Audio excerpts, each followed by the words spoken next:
পায়ুতে Fischer সম্পর্কে আলোচনা করব। এটা পায়ুর বাইরের মিউকাস মেমব্রেন ফেটে যাওয়া। এটা খুব যন্ত্রণাদায়ক। যন্ত্রণার জন্য ভিতরের কপাটিকার খিঁচুনি হয় এবং এই খিঁচুনি থাকার জন্য এই ফাটাটা ভালো হয় না। আসলে এই ফিসার আরম্ভ হয় বাইরের ঘা দিয়ে, পরে এই ঘাটা থেকে যায়। এই ঘায়ের পিছনের দিকে চামড়া ঝুলে যায়। এটাকে অনেক সময় এই ফিসারটা দেখা যায় পিছনের দিকে, অ্যানাসের পিছনের দিকে। কারণ 1 নম্বর, মোটা ও শক্ত পায়খানা হলে।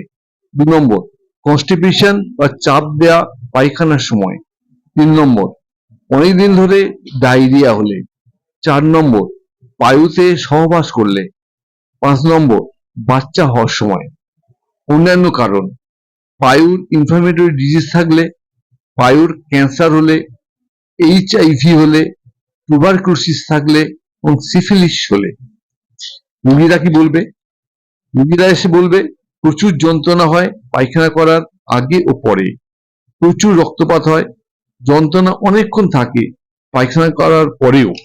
আমরা কি দেখব? পায়খানার পাশে, পায়খানাদারের পাশে বা পায়ুর পাশে ফাটা দেখা যায়। চিকিৎসা, কনস্টিপেশন ভালো করতে হবে, পায়ুতে ব্যায়াম করতে হবে। পায়খানা করার পর একটা আঙুল পায়ুর ভেতরে ঢুকিয়ে অ্যান্টি ক্লকওয়াইজ ঘোরাতে হবে 12 থেকে 15 বার। এতে পায়ুর পেশিগুলো সুস্থ হয়ে যায়। বেশি করে জল খেতে হবে। মেডিসিন খেলে ভালো হবেই। আর সার্জারি যদি প্রয়োজন হয় তবে অনেক সময় করা হয়, কিন্তু এতে অসুবিধে দেখা দিতে পারে।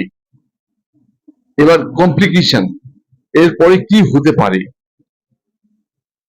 ফাটা জোড়া লাগতে পারে না, বারবার দেখা দেয়, এই ফাটাটা চারদিকে ছড়িয়ে পড়ে এবং ফাটার ভিতর পায়খানা থেকে গেলে পায়খানা পচে গিয়ে নানা অসুখ তৈরি করে।